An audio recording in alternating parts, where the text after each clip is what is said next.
Hi Anne, my name is Lena. How are you? Good, thank you. How are you? Good, thanks. I'm That's good. good. So what brings you here today to see me? Well, I thought I might have an assessment done Yeah?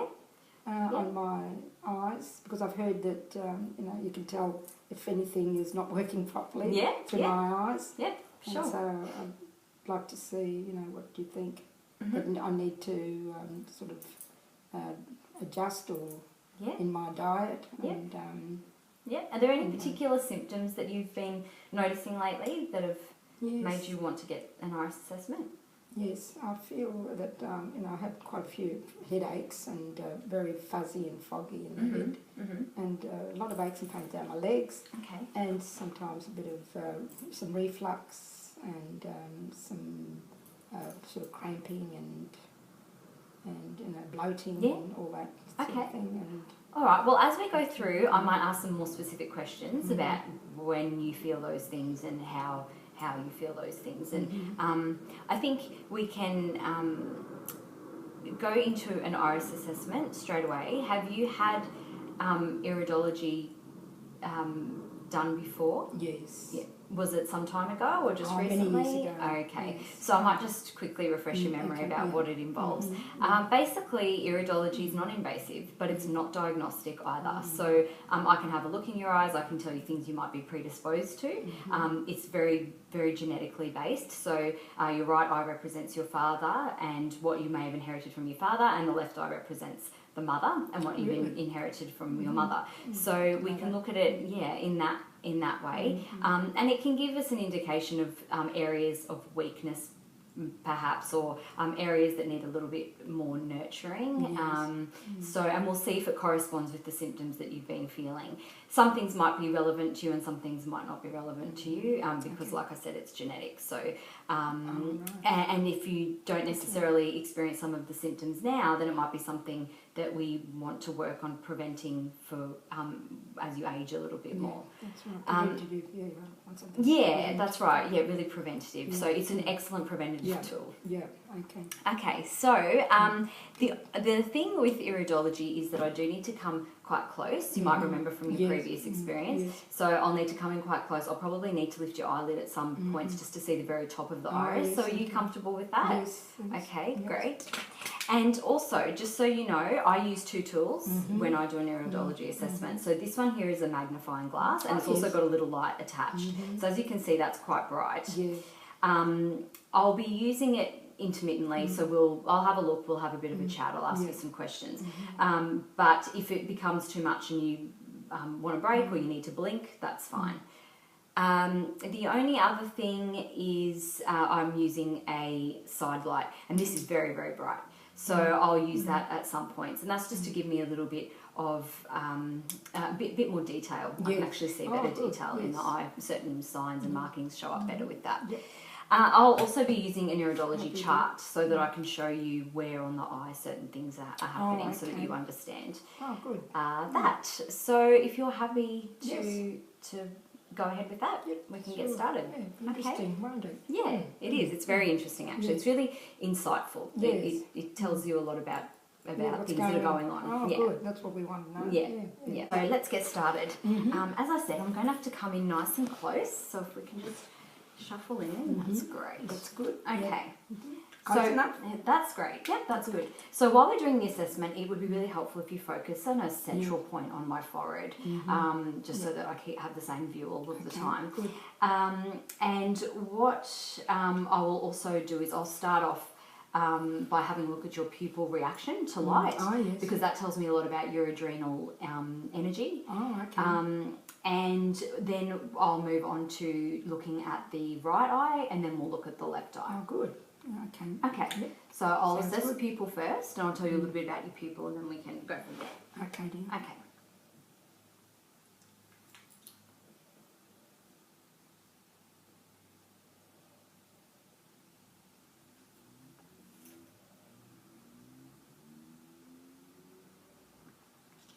Okay, so just based on your pupils are a little bit sluggish in their reaction to light. So that would probably explain some of your fatigue. So, you know, adrenal energy is very much related to the way that your pupil reacts. So if your pupil is a little bit sluggish, then that could indicate some adrenal overloading and some adrenal fatigue, maybe a little bit of congestion. So adrenal support might be something that we look at. Another thing I noticed with your pupil is that they're actually quite small. And that is something that's referred to as meiosis. It's not a particular issue. Some people have larger pupils and some people have smaller pupils. But with a smaller pupil, basically what that tends to mean a lot of the time is that you've got a really efficient digestive system. So it's I guess metabolically you're moving quite fast. It is a good thing, but it can also mean that it's a little bit spasmodic. So that could, you know, sort of start getting us to think about your cramping and your bloating and things like that. So you might actually be moving a little bit too fast. The other thing to consider with a small pupil is that it can sometimes mean that circulation to the peripheral parts of your body is a little bit constricted, so the blood vessels are constricted. So do you ever find that you get really cold hands and feet? Not very often. No? Okay. No, that's fine. So as I was saying, these are just potential things that could be predispositions. Doesn't necessarily mean that you experience them, but it's just something worth thinking about. That's right. Okay, so now I will start with your right eye and we will have a look at some of the general characteristics of your right eye. So I'll just have a quick look with the magnifying glass, so if you can just focus. Okay, and as I said, I'm just going to gently lift your eyelid just so I can see the top.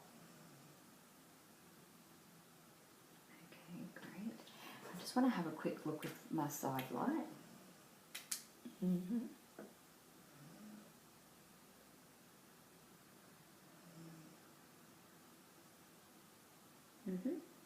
I'm looking straight ahead. Yeah, that's fine. Yep. It's hard, thank you. No, I know it can be really hard with the light, so that's why we'll just chop and change between having a chat and using the light.